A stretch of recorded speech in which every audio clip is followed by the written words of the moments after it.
Tony Stark is one of the most important heroes in the Marvel Cinematic Universe, a character that we had the opportunity to see evolve over just over a decade of movies. During this time, we witnessed many events that shaped his story, such as his kidnapping, his relationship with Pepper Potts, the encounter with his father, or the time he met Captain America. All these moments make us feel that in a certain way we deeply know the character. As if Tony Stark was so perfectly portrayed by Robert Downey Jr. and so well written in the movies that in a certain way we feel that he is a real person. And if this is so, is it possible that we analyze him psychologically? I believe so.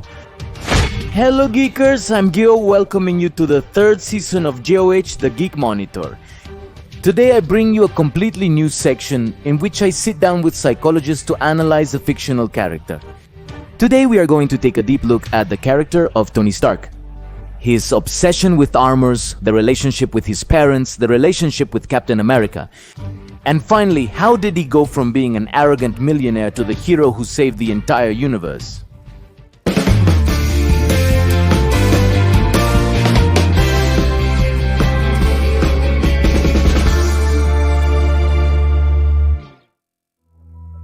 Tony Stark was born on May 29, 1970, the son of the great scientist and weapons manufacturer Howard Stark and his wife, Maria.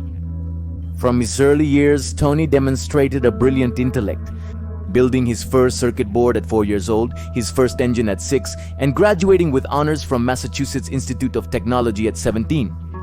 Such talent, accompanied by great fortune, might make us think that Tony had it all. However, his life was also affected by having an absent father, both physically and emotionally.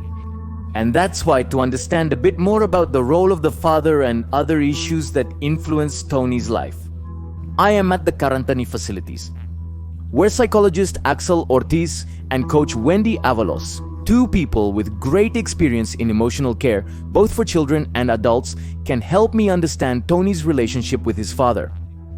Starting with, what is the role of a father figure? Look, from the point of view where I handle it, the father figure is the symbol of protection. It's that roof that protects me and covers me from everything that can happen to me. When I'm a child, in some way, I seek to secure that protection and that roof. And how do I do it? Reaching what that person is looking for from me. Does this mean that Tony, like all of us, was looking for protection in Howard Stark? Similarly, Tony was trying to meet his father's demands. Perhaps that's why he became interested in engineering and science at a young age. The problem is that his relationship with his father was difficult. And that's because, in addition to Howard often not being at home because he was working, he was also an emotionally distant father who never told his son that he loved him and rarely showed him affection. There's a real father and there's a father function. At some moments we know we have a dad, but he's not present. And in this case, the recognition function is not being fulfilled.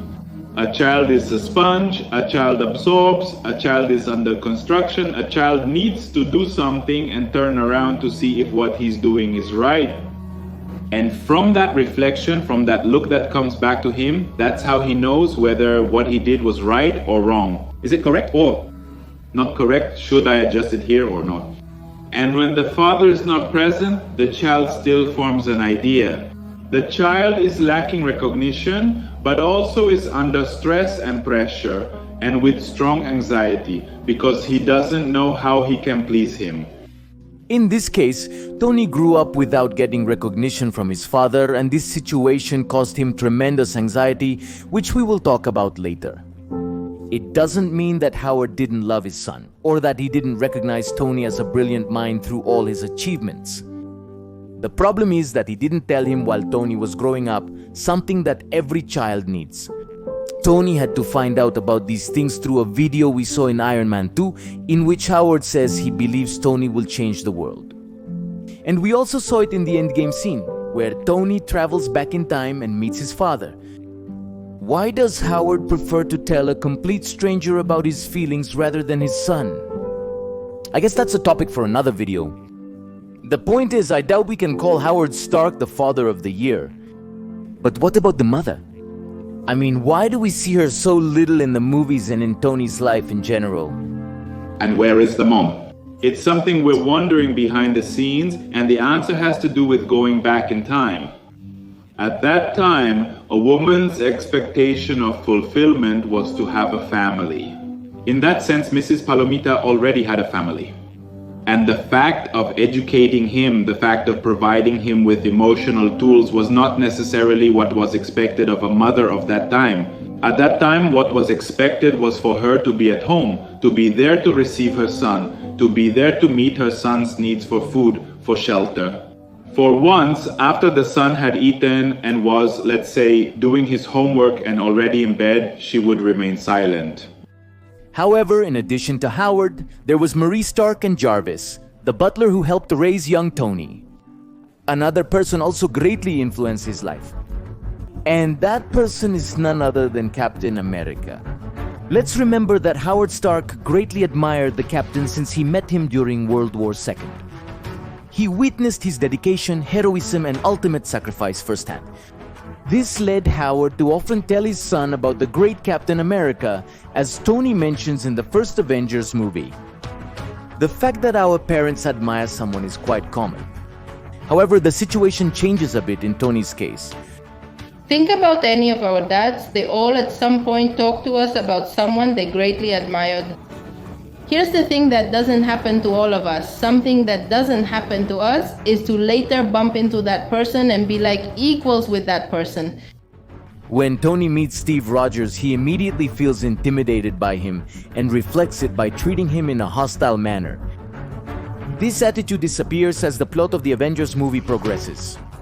But we can see how this conflict resurfaces in other movies like Civil War and Endgame, in which new situations and problems in Tony's life make him feel this initial rejection towards Steve again. This makes us think that this unattainable figure of Captain America, with all his righteousness, sacrifice, and altruism that his dad often presented to him, played a very important role in Tony's life. It seems to me that this admiration of his father towards Captain America caused Tony Stark to want to be Captain America. But there is a moment where it is impossible to be Captain America. It's impossible because he's all neatness, all righteousness, everything well done, sometimes even a bit boring. And then suddenly it happens that at that level of resentment, of anger, because let's not forget that his father is murdered, that level of orphanhood, that level of vulnerability did not allow him to behave on the right side. What he needed was revenge. He needed to get something back. And then, from wanting to be Captain America as someone who did the right things, it leaves him wanting to be Captain America as someone powerful, as someone strong, as someone admired, as someone invincible, but not necessarily doing the right things. All these failed relationships and shortcomings that Tony experienced since childhood play an important role in the figure he became as an adult. We saw how Tony became a cliché of the arrogant, carefree, narcissistic millionaire. However, everything seems to change the moment he is kidnapped. Here, once he escapes from the terrorists with the help of Jensen, who tells him not to waste his life. It's when we see a big change in Tony Stark, and he immediately shows it when he shuts down the weapons division of his company, even though this could mean a big financial loss for him. From this point on, we see how Tony dedicates more and more of his time and effort to protecting humanity. In other words, we see the transition from the narcissistic Tony to the altruistic Tony. But is it possible to change so much after a traumatic experience? In each one of us, we are people, aren't we? Not of a single mask or not of a single dimension. What happens that we always manifest the one that works for us. But for example, in the case of a kidnapped person, this super ego, this super I that I have, where I am all powerful, where nothing affects me, and suddenly I enter a place where this personality is becoming too small for me. It's not working for me. So there is, let's say, a switch change where we say, no, we don't need to go into airplane mode, so we start working in a different way. Reality is lived by agreement, and as events go by, the agreements with oneself keep changing. And that's where this idea that people change is real, is it true? When faced with a need at that moment, their agreements are reconsidered. They can be negotiated and modified. Indeed, moving from one point to another involves going through multiple intermediate steps. This is a reality. It always seemed illogical to me that Tony Stark didn't imagine that his weapons were also used for terrorist purposes. And it seems naive to think that high-tech weaponry will always be under the control of the United States government, as Tony seems to think. However, it wasn't just this that changed Tony, it was the entire traumatic experience itself. The fact that he saw the internal armor he had built over the years was not going to work in this new situation, and that he had to adapt in order to survive. However, there is another side to the coin. When Iron Man was born and began to live this stage of heroic feats along with the Avengers, we also saw how Tony began to obsess over the idea of protecting everyone, to such a degree that he wanted to create an armor for the entire planet, an idea that ended up becoming the villain Ultron. Throughout the movies, we also see how he has created armors for other people close to him, like Rhodey Rhodes, who is his best friend, Pepper Potts, his partner, and even Peter Parker, whom Tony sees as a successor and with whom he fulfills the role of a father figure. I suppose there's a pattern at play here. Most of us construct a persona. Most of us are not the same all the time. And when there have been emotional deficiencies, when there are some fears that I don't want to be noticed, what I'm going to do, is it fair to create a character out of nothing? It hurts, I'm fine, I'm going to protect myself. And in this case, specifically, the protection or the armor is not only metaphorical, it's also literal. And there's a moment where that armor protects him from the outside, but it doesn't protect him from himself. And in that lack, in that vulnerability, is where he begins to connect with other people, to invite other people into his world, into his inner world, into his sensitivity. And therefore, a way to reward or give back for having connected him emotionally is also to try to protect them, as he has protected himself, to provide them with that kind of armor so that they cannot be hurt from the outside. All this anxiety accumulated throughout Tony's life plays a very important role in the Iron Man movie. 3, the movie we all want to forget because of the Mandarin situation, but it also explores this concept of Tony's anxiety in a very interesting way. In this movie, we see how Tony recalls the moments when he was in the Battle of New York, memories that trigger anxiety attacks in him. This by no means implies that Tony is not brave.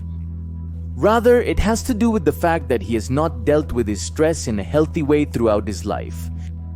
This leads us to the question, what is an anxiety crisis?